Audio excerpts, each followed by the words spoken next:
ನನಗೆ ಬದುಕುವುದು ಗೊತ್ತಿಲ್ಲ, ಉಸಿರಾಡುವುದು ಗೊತ್ತು. ಸುಮ್ಮನೆ ತುಟಿಯಲುಗಿಸದೆ ನಿಶ್ಚಲವಾಗಿ ಮಲಗಿರುತ್ತೇನೆ, ಒಂದಿಂಚು ಬಿಡದೆ. ತಲೆಯ ತುಂಬಾ ಭರ್ಜಿಗಳು ಇರಿಯುತ್ತವೆ, ಕಿರುಚಾಡುವುದಿಲ್ಲ. ಮಗ್ಗಲು ಬದಲಿಸಿ ಮಂಡಿತಾಗಿಸಿಕೊಳ್ಳುತ್ತೇನೆ. ಆ ಸಂದೇಶಕ್ಕಾಗಿ ಕಾದು ಕರೆಗಾಗಿ ಹಂಬಲಿಸಿದ ನೆನಪು ಪೈಪಿನೊಳಗೆ ನೀರು ನಿಧಾನವಾಗಿ ನುಗ್ಗುವಂತೆ ಅಂಗಾಲಿನಿಂದ ನೆತ್ತಿಯವರೆಗೆ ನುಗ್ಗಿ ಹೊರದಾರಿ ಕಾಣದೆ ಹೃದಯಕ್ಕಿಳಿದು ಸುತ್ತಿ ಸುಳಿಗಟ್ಟಿಸಿಡಿ ಕ್ಷಣ ಗಣಿಸುವ ಬಾಂಬಿನಂತಾಗುತ್ತದೆ ಕರೆಯು ಕಾಲವ ಮೀರಿ. ಸೆಲ್ಫ್ಯೋನು ಸತ್ತಾಗ ಅಲ್ಲೊಂದು ವಸಂತ ಜಾತ್ರೆಯೇ ನೆರೆದಂತಾಗಿ ನನ್ನೊಳಗೆ ಭುಗಿಲೆದ್ದ ಜ್ವಾಲಾಮುಖಿ ಧರಿಸುತ್ತೋಡಗುತ್ತದೆ. ಆದರೂ ಬೆಂದ ಮನೆಯ ಬೂದಿಯ ಗುದ್ದೆಯಲ್ಲಿ ಬದುಕುಳಿದ ಸಣ್ಣ ಜೀವವೊಂದು ಇಲಿ ಮರಿಯಂತೆ ಬೈಗೆರೆದು ಆ ಹೆಸರಿಗೆ ದನಿ ನೀಡಲು ಚೀರುತ್ತದೆ. ಅಲ್ಲಿ ಬಂಧ, ಇಲ್ಲಿ ಬಿರುಕು, ಅಲ್ಲಿ ನಗು, ಇಲ್ಲಿ ಅಳು.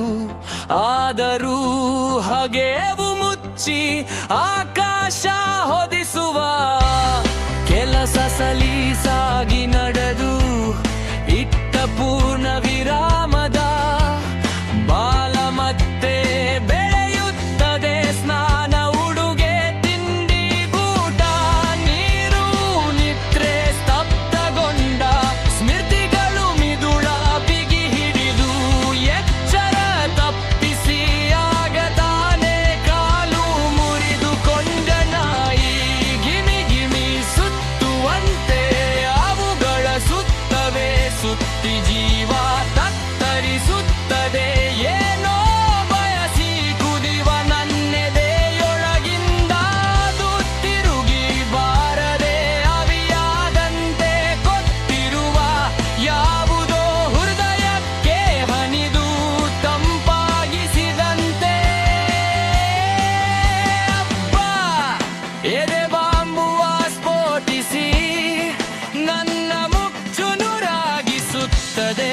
ಆಗಲೂ ಮನಸಾರೆ ಎದ್ದು ಆ ಚೂರುಗಳ ಜತನದಿಂದ ಜೋಡಿಸಿ ಜೀವ ತುಂಬುವಂತೆ ಬಯಸುತ್ತದೆ.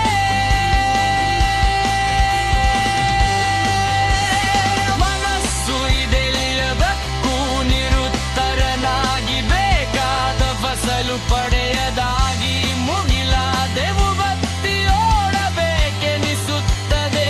ಅದ ಹಿಡಿದು ಅದರ ಒಳಪದರ ಸೋಸಿ ಹೊರ ತೆಗೆದು ಕೊಟ್ಟಿದ್ದ ಹಿಂಪಡೆದು ಪಡೆದದ್ದ ಕೊಟ್ಟು ಖಾಲಿಯಾಗಬೇಕೆನ್ನುವಷ್ಟರಲ್ಲಿ ಎಲ್ಲವೂ ದಕ್ಕದೆ ಮಳೆಯಾಗಿ ಸುರಿದು ಬಿಡುತ್ತದೆ.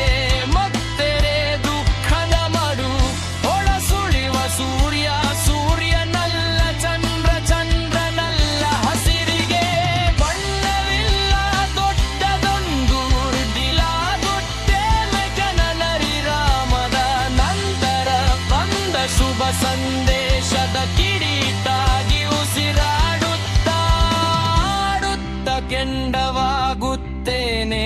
ಅದರ ಅವಸರದ ನಡೆ, ತರ್ಕ ತಪ್ಪಿದ ಪದ, ಭಾವವಿಲ್ಲದ ಮಾತು, ಉಸಿರಾಟ ತೀವ್ರಗೊಳಿಸಿ ಉರಿದು ಬೂದಿಯಾಗುತ್ತೇನೆ.